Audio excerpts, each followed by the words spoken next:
Oke, kali ini kita akan memulai sebuah sedikit tutorial tentang LS untuk pengolahan data dengan judul analisis pengaruh literasi keuangan, kesadaran investasi terhadap manajemen keuangan pribadi dengan pengaruh teman sebaya sebagai variabel intervening.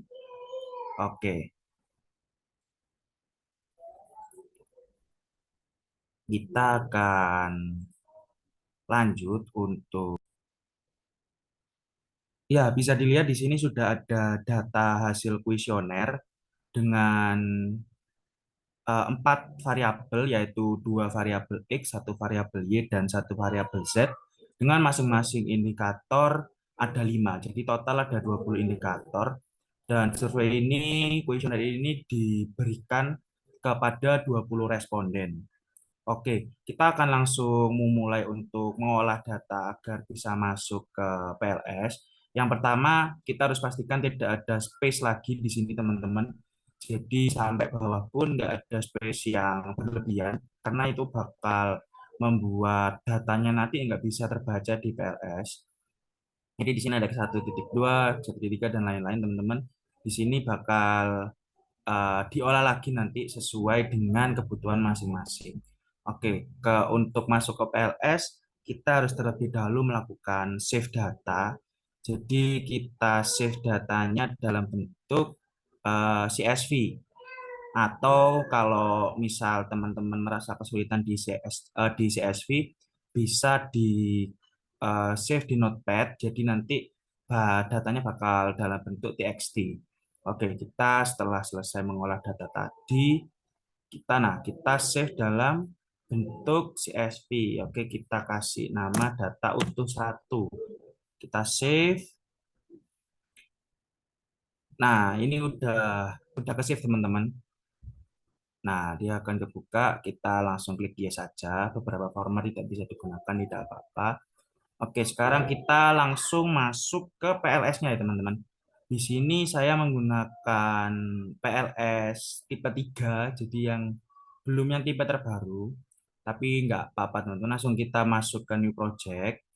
Jadi nanti new project-nya langsung kita kasih nama sesuai dengan apa yang kita mau. Misal kita mau eh tugas UAS multivariat.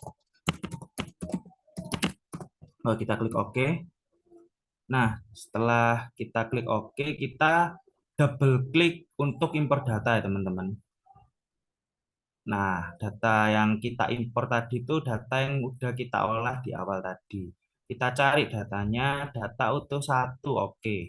Kita langsung double klik aja, kita tetap namai data utuh satu, kita oke.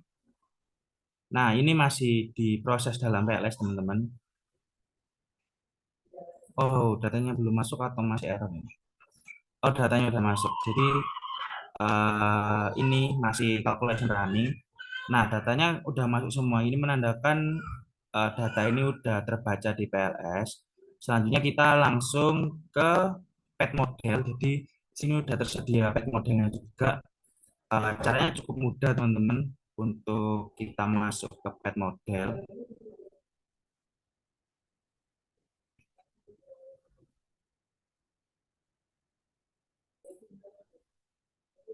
Nah, kita cukup klik indikator mana yang sesuai yang mau kita masukkan.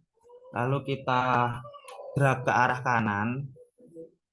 Nah, dia bisa langsung muncul seperti ini, teman-teman. Kita masukin satu-satu mulai dari X1, X2, Z, dan Y-nya.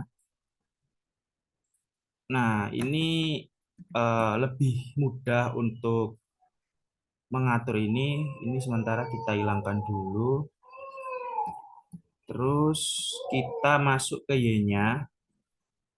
Oke. Nah, ini supaya tidak mengganggu, kita pindah di sebelah kanan.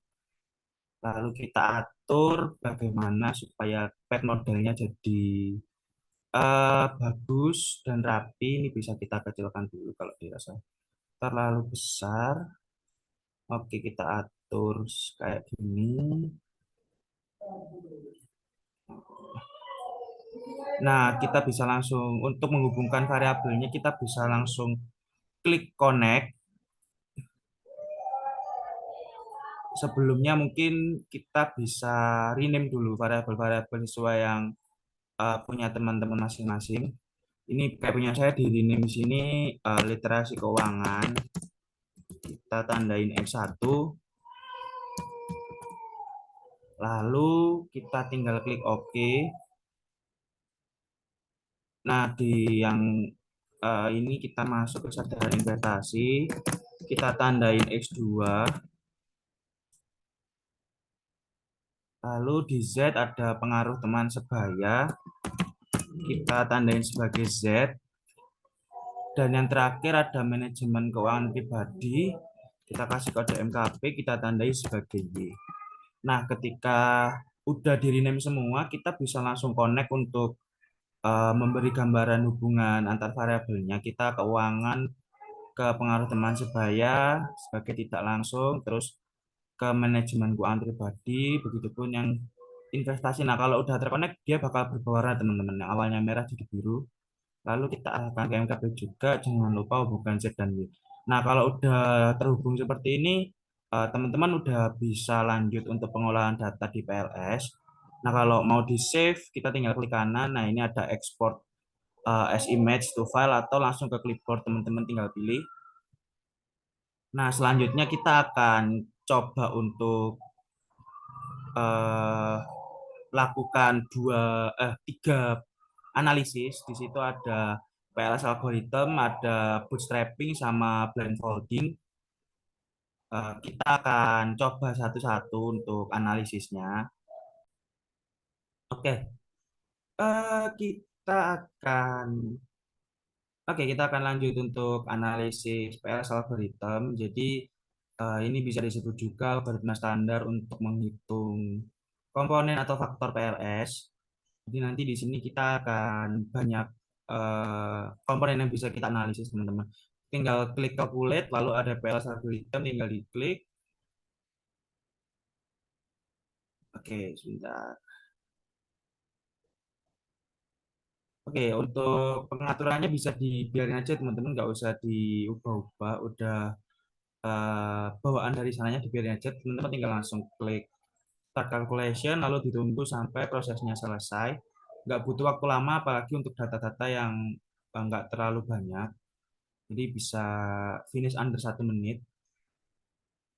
Nah, di sini ada banyak komponen yang bisa kita lihat.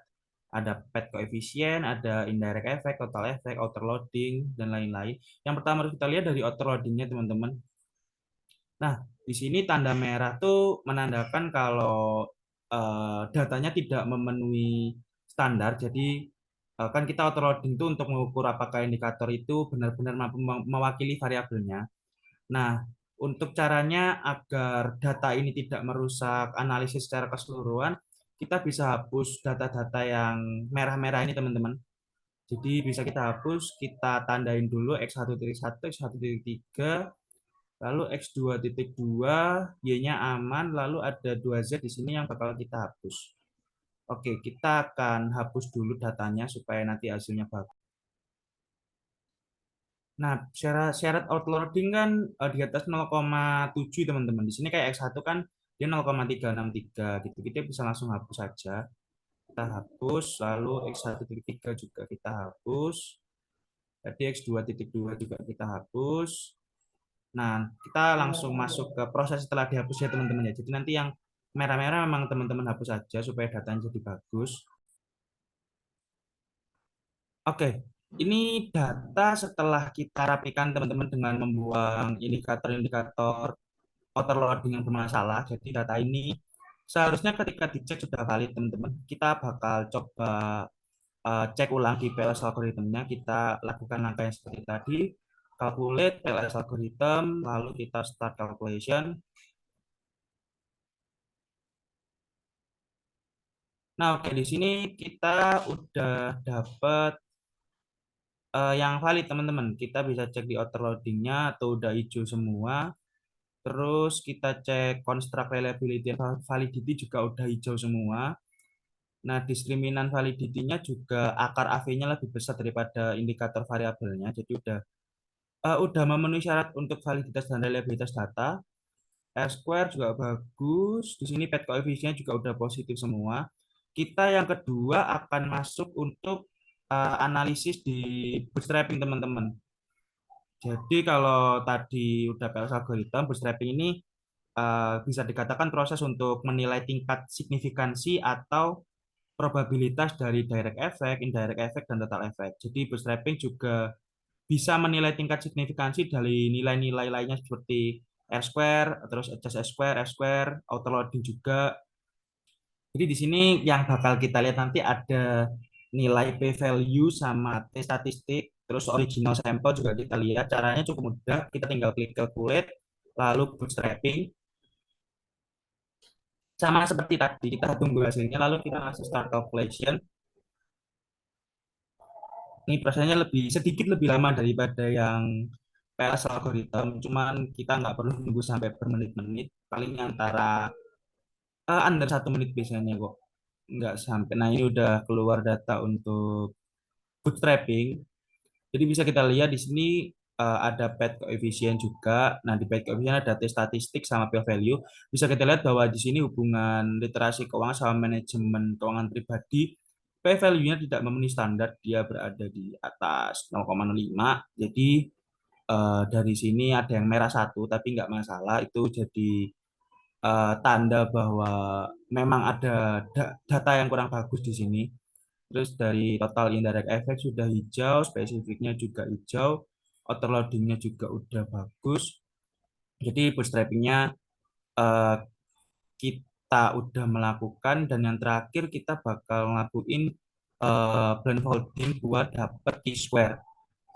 Jadi kalau teman-teman udah PLS algorithm, udah bootstrapping juga, uh, blindfolding ini analisis yang digunakan untuk menilai tingkat relevansi prediksi dari sebuah model konstruk. Jadi dia bakal nyari Q-square, dan tandanya kalau Q-square-nya lebih dari 0,05 maka dapat disimpulkan kalau model konstruk ini relevan. Jadi kita tinggal klik calculate lalu blindfolding, dan kita tinggal tunggu aja start calculation, tunggu seperti tadi. Ini prosesnya lebih cepat daripada yang sebelumnya. Jadi ada 7 case yang dinilai di sini, terus semuanya udah selesai. Nah, di sini kita dapat key square-nya, dia udah berada di atas 0,05, jadi sudah memenuhi standar juga. Di sini ada konstruk key square-nya udah 0,05, jadi bisa kita simpulkan kalau data ini udah bagus, cuman ada satu kekurangan tadi antara literasi keuangan dan manajemen keuangan pribadi di p-value tadi tidak memenuhi standar. Terus T statisnya otomatis dia di bawah 1,96. Jadi ada permasalahan di situ. Yang lainnya datanya bisa kita nilai bagus. Teman-teman kalau mau nge-save, kita tinggal export to Excel. Lalu ini tidak usah diubah. Start export. Kita tinggal tunggu aja bekerja. Lalu UAS, kita bisa namain apa aja, save. Nah ini masih exporting teman-teman. Butuh waktu cukup, ya nggak begitu lama juga sih, cuman ya 1, 2, 3 menit aja untuk ekspor. Setelah itu dia bakal tampil juga langsung. Oke, ini masih proses ekspor teman-teman. Nanti kita bisa langsung lihat hasilnya kayak gimana.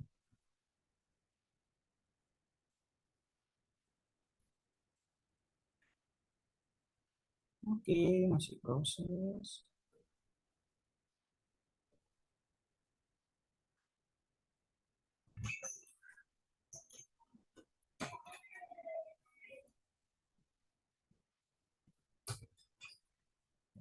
Ya, kalau udah ke save. Nah, ini penampakan data Excel setelah kita ekspor tadi. Kalau kita mau lihat, misal kita mau lihat auto loading, kita tinggal klik show. Dia bakal otomatis menampilkan nilai auto loading yang ada di data tadi, teman-teman. Ya, dalam bentuk seperti ini, total efek dan lain-lain. Jadi itu tadi sedikit tutorial untuk analisis di PLS. Mungkin untuk interpretasi dan selanjutnya kita akan berjumpa di video-video selanjutnya. Terima kasih untuk teman-teman semua. Selamat siang. Jadi tugas ini untuk memenuhi persyaratan UAS matkul analisis multivariat. Saya Mustahidin Sidiki NPM 20120102667 dari multivariat F. Pamit undur diri. Terima kasih untuk teman-teman semua. Wassalamualaikum warahmatullahi wabarakatuh.